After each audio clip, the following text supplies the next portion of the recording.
نحمدہ و نصلی علی رسولہ الکریم اما بعد اعوذ باللہ من الشیطان الرجیم بسم اللہ الرحمن الرحیم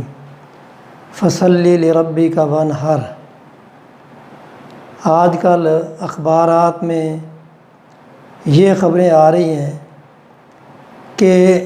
حالات کی وجہ سے لوگوں کو قربانی نہیں کرنی چاہیے بلکہ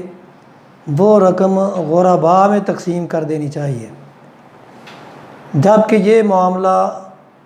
سراسر شریعت کے خلاف ہے، کیونکہ رسول اللہ صلی اللہ علیہ وسلم کے دور میں آج موجودہ دور کی بنسبت زیادہ غربت تھی، لیکن آپ نے لوگوں کو یہ حکم نہیں دیا کہ آپ قربانی کی بجائے یہ رقم غرباء میں تقسیم کر دیں، بلکہ آپ نے قربانی کرنے کا حکم دیا، بلکہ آپ نے یہ فرمایا کہ جو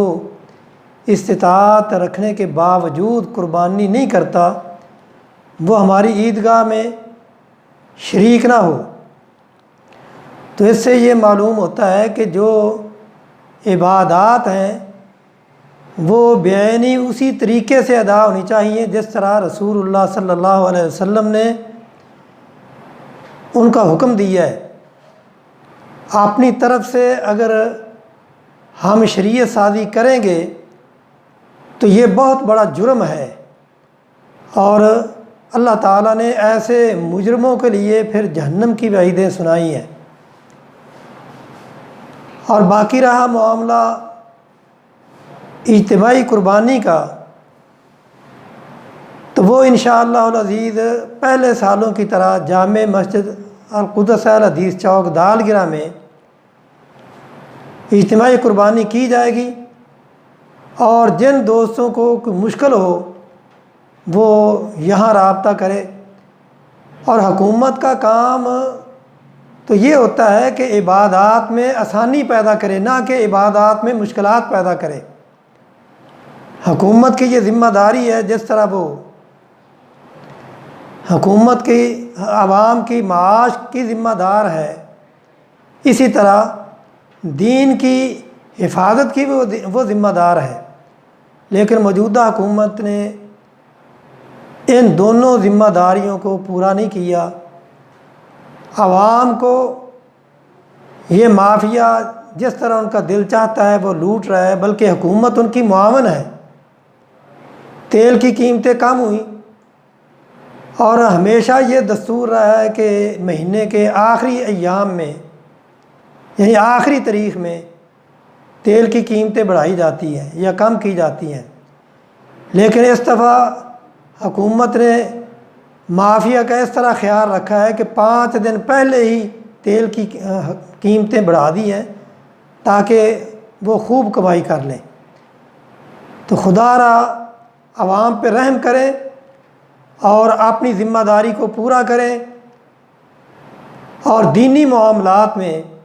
اس طرح کی مداخلت نہ کریں کہ عوام یا دین کے ساتھ محبت رکھنے والے ہیں ان کو سڑکوں میں آنا پڑے، بلکہ یہ عبادات یہ اجتماعی معاملہ ہے، اور حکومت کو ان میں سہولت دینی چاہیے۔ اگر کوئی بیماری کا خطرہ ہے تو کسی ایسی جگہ کا انتخاب کر دیا جائے جو شہر سے باہر ہو، تاکہ وہاں جانور رکھے جائیں، لائے جائیں، اور وہاں سے لوگ خرید کے ان کی اپنی قربانی کر لیں۔ تو عوام کے لیے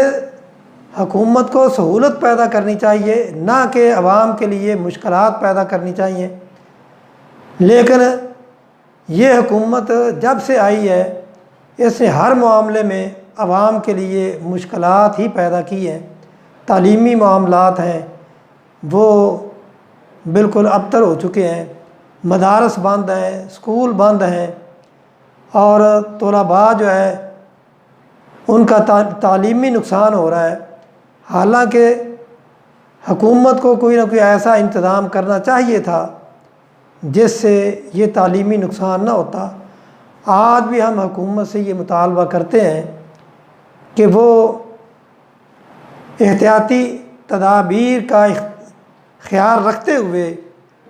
مدارس اور کالج اور دینی ادارے اور اسی طرح دنیاوی ادارے طلباء کو تعلیم جاری رکھنے کی اجازت دینی چاہیے تاکہ تعلیمی سلسلہ وہ منقطع نہ ہو، اور انشاءاللہ انہی برکتوں سے ہمیں ان وباؤں سے بھی نجات ملے گی، کیونکہ جب اللہ تعالیٰ کے دین کے لیے کوئی کام کرتا ہے تو اللہ تعالیٰ بھی اس کی مدد کرتے ہیں۔ ہم حکومت کے لیے دعا گو ہیں کہ اللہ تعالیٰ ان کو اچھے کام کرنے کی توفیق عطا فرمائے، آمین، آخر دعوانا۔